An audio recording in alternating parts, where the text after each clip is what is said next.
సమూయేలు మొదటి గ్రంథం 24వ అధ్యాయం 17-18 వచనాలు చదువుకుని 1 Samuel chapter 24 verses 17 and 18. ఇట్లా నేను యెహోవా నన్ను నీ చేతికి అప్పగింపగా, దావీదుతో ఇట్లా నేను యెహోవా నన్ను నీ చేతికి అప్పగింపగా, నన్ను చంపక విడిచినందుకు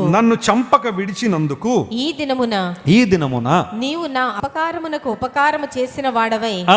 అపకారమునకు నువ్వేం చేసావు? నాకు ఉపకారం చేసావు కాబట్టి నా ఎడల నీకున్న ఉపకార బుద్ధిని. అది ఆ మాట అండర్లైన్ చేసాడు. ఏ బుద్ధి అంటే అది నా ఎడల నీకున్న ఉపకార బుద్ధిని వెల్లడి చేసితివి గనుక నీవు నాకంటే నీతిపరుడవు. చెప్పండి, నువ్వు నాకంటే ఎలాంటి వాడవి?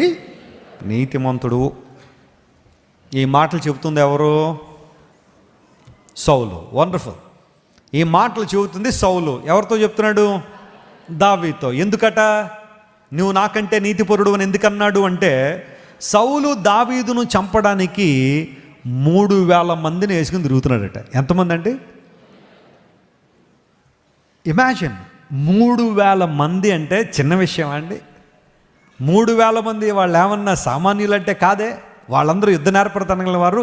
ఒక్క దావీదును చంపడానికి సౌలు ఎంతమందిని వేసుకుని తిరుగుతున్నాడు? ఎందుకంటే దావీదు పవర్ ఎవరికి తెలుసు? సౌలుకి తెలుసు కదా.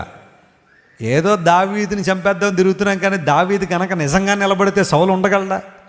దావీదు ముందు గొల్లియాతే ఉండలేకపోయాడు. స్తోత్రం చెప్పండి, హల్లెలూయా. 6 మూరల జానుడు గొల్లియాతే దావీదు ముందు నిలబడలేకపోయాడు. నేనెంత అని సౌలుకు ఉంది. కానీ ఆ హృదయంలో ఉన్న కలహం, హృదయంలో ఉన్న కలహ బుద్ధి దావీదును ఇబ్బంది పెట్టాలని ప్రయత్నం చేస్తూ ఉన్నాడు. ఆ సందర్భంలో సౌలు దావీదును వెతికే ప్రక్రియలో ఒక చోటకి వెళ్ళి కాసేపు రెస్ట్ తీసుకుంటున్నాడు. మధ్యాహ్నం అయిన తర్వాత ఏం తీసుకుంటున్నాడు? రెస్ట్ తీసుకుంటున్నాడు.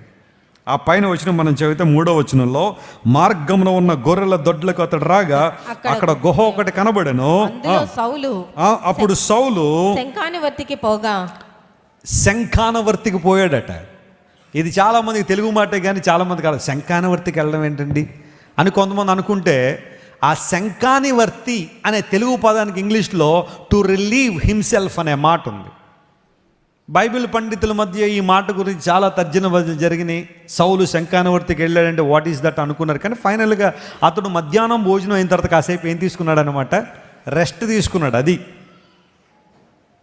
ఈ సందర్భంలో సౌలు అలాంటి పరిస్థితుల్లో దావీదు వచ్చాడు. శత్రువు దొరికినప్పుడు శత్రువు తల కొయ్యాలి, కానీ దావీదు ఏం కోసుకుని వెళ్ళాడట? వస్త్రపు చెంగు మాత్రమే కోసుకుని వెళ్ళాడు. సౌలు వెతుకుతున్నాడు దావీదును చంపేయాలని. అలాంటి దావీదుకు సౌలు దొరకగానే ఆ కత్తేదో తీసుకుని ఆ కంఠం కోసి వెళ్ళిపోవాలి, కానీ దావీదు వస్త్రపు చెంగు కోసుకుని వెళ్ళాడు. దూరంగా వెళ్ళి కేకలేస్తూ ఉన్నాడు. అప్పుడు సౌలు జరిగిందంతా చూశాడు. ఎంత మంచి మనసు దావీదుకి! నేను చంపాలని తిరుగుతున్నాను, చంపకుండా వదిలిపెట్టేశాడని ఇప్పుడు అంటున్నాడు దావీదు, నువ్వు నాకంటే చాలా చాలా నీతిపరుడు. ఎందుకోసం అంటే నాలో కలహ బుద్ధి ఉంది, కానీ నీలో ఏ బుద్ధి ఉంది? ఉపకార బుద్ధి ఉంది. ఇప్పుడు చూడండి, కాంట్రాస్ట్ చెప్పాను కదా మీకు. మార్పు చెందిన బుద్ధి, మార్పు చెందిన బుద్ధి. మార్పు చెందిన బుద్ధి చంచల బుద్ధి అయితే, మార్పు చెందిన తర్వాత ఏ బుద్ధిలోకి వచ్చింది? కృతజ్ఞతా బుద్ధిలోకి. మార్పు చెందని బుద్ధి విరోధ బుద్ధి అయితే, మార్పు చెందిన తర్వాత ఏ బుద్ధిలోకి వచ్చింది? వినుబుద్ధిలోకి వచ్చింది. 3వది మార్పు చెందని బుద్ధి కలహ బుద్ధి అయితే, మార్పు చెందినది ఏ బుద్ధి? ఉపకార బుద్ధి. గట్టిగా చప్పట్లు కొట్టి ప్రభును అర్మాయింపరచండి. ఇలాంటి స్వస్థ బుద్ధి దేవుడు మన నుండి ఆశిస్తా ఉన్నాడు. అపకారమునకు సైతం ఏం చేస్తున్నావు? నువ్వు ఉపకారం చేస్తున్నావు. లోకం ఏమంటదంటే, నీకు అపకారం చేసినోడికి అపకారం చేసే, అదే శాస్తి చేయడం. వారి కర్మకు ఫలంగా కర్మ సిద్ధాంతాన్ని నమ్మేవాళ్ళు ఉంటారు. వాళ్ళు ఏం చేస్తారు? నువ్వు కూడా అది చేసే, పర్లేదు, ఇబ్బంది లేదని. కానీ బైబిల్ చెప్పిన మాట ఏంటో తెలుసా? అపకారమునకు బదులుగా ఏం చేయమన్నాడు? ఉపకారం చేయండి. వారి తల మీద నిప్పులు పోయినట్లుగా కీడు చేత కాక ఎలా జయించమన్నాడు? మేలు చేత జయించండి. క్రైస్తవం యొక్క పునాది అదే. క్రైస్తవం యొక్క పునాది అదే. ఈ రోజుల్లో మీరు ఎక్కడో చూడండి, ఏదైనా ఒక విషయం జరిగితే వేరే మతస్థులు ఎవరైనా కానీ, వారికి సంబంధించిన వారిని కానీ ఎవరైనా ఒక మాట అంటే ఎన్ని ధర్నాలు జరుగుతున్నాయి, ఎన్ని యాజిటేషన్లు జరుగుతున్నాయి రోడ్ల మీదకి వచ్చి, ఎన్ని బస్సులు తగలబెట్టేస్తున్నారు, ఎన్ని భయంకర కార్యాలు జరుగుతున్నాయి. కానీ దేవుని బిడ్డలు కొంతమంది భయంకరంగా మాట్లాడుతున్న దేవుని బిడ్డలు ఎప్పుడైనా రోడ్లు ఎక్కడం చూసారా? నో. ప్రేమ కలిగి బ్రతకమని దేవుడు చెప్పాడు కాడు. ఉపకార బుద్ధితోనే క్రైస్తవ్యం కట్టబడింది. కాబట్టి మీరు గమనించండి, సహిస్తున్నారు చాలామంది దేవుని బిడ్డల్లో. అన్యాయం జరుగుతున్నా, సరైన న్యాయం జరగకపోతున్నా దేశంలో దేవుని బిడ్డలకి సహిస్తానే ఉన్నారు. కానీ ఎవరి మీద తిరుగుబాటు చేసినట్టుగా మనం చూడం. అపకారమునకు బదులుగా ఏం చేయమన్నాడు? ఉపకారం చేయమన్నాడు. ఇది యేసయ్య మాట, దేవుని యొక్క మాట. ఎంత గొప్పదో ఆలోచించాడు. దావీదులో ఉపకార బుద్ధి ఉంది కాబట్టే దేవుడు అతన్ని ఉన్నతమైన స్థితిలోనికి హెచ్చించాడు. హల్లెలూయా.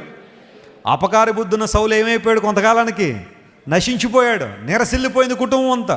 సౌలు తర్వాత ఆ కుటుంబంలో ప్రయోజనకరులు కొద్దిమంది, కానీ చాలా మట్టుకు ఇబ్బందులు పాలైపోవడానికి కారణం ఉంటే తెలుసా? సౌలు తీసుకున్న నిర్ణయాలే. కానీ దావీదు యొక్క ఉపకార బుద్ధి దావీదును మాత్రమే కాదు, తర్వాత తరాలను కూడా నిలబెట్టింది. ఉపకారం చేద్దామా?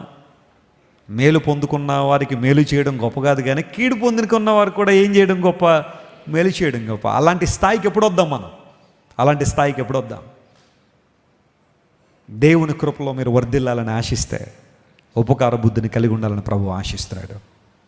ఉపకారం చేయడం నేర్చుకున్నాం, మేలు చేయడం నేర్చుకున్నాం. పౌలు భక్తుడు అంటాడు, విశ్వాస గృహమునకు చెందిన వారికి ఏం చేయమన్నాడు? మేలు చేయమన్నాడు. దేవుని బిడ్డలైన వారికి మేలు చేయడం, కష్టాల్లో ఉన్నవారిని ఆదుకోవడం, కన్నీటిలో ఉన్నవారిని ఆదరించడం, అధైర్యంగా ఉన్నవారిని ధైర్యపరచడం, బలహీనులకు ఊతమయ్యడం, శ్రమల్లో ఉన్నవారిని ధైర్యపరచడం, దేవుని మాటల ద్వారా, దేవుని పాటల ద్వారా, దేవునికి ఇచ్చిన ఆత్మీయ వరాల వలన, వరాలతో దేవుని కృపలో వాడబడి అనేక మందికి ఆదరణకరంగా, దీవెనకరంగా ఉండగలుగుతున్నావా?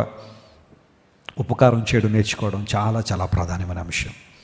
మీరు ఇంతవరకు విన్న దైవ సందేశం మరియు దేవుని సేవకులు చేసిన ప్రార్థన మీకు ఆశీర్వాదకరముగా ఉన్నదని విశ్వసించుచున్నాము. ఈ సందేశాన్ని మీ స్నేహితులకు, బంధువులకు షేర్ చేయండి. మీకు ఏదైనా ప్రార్థన అవసరత ఉన్నచో మా ఫోన్ నంబర్లకు కాల్ చేయండి. దేవుడు మిమ్మల్ని ప్రేరేపిస్తే విశ్వాసంతో సాగుచున్న ఈ పరిచర్యను ప్రోత్సహించండి. మరిన్ని వర్తమానాలు, పాటలు వినుటకు జాన్ వెస్లీ మినిస్ట్రీస్ అను మా యూట్యూబ్ ఛానల్ను సబ్స్క్రైబ్ చేసుకునండి.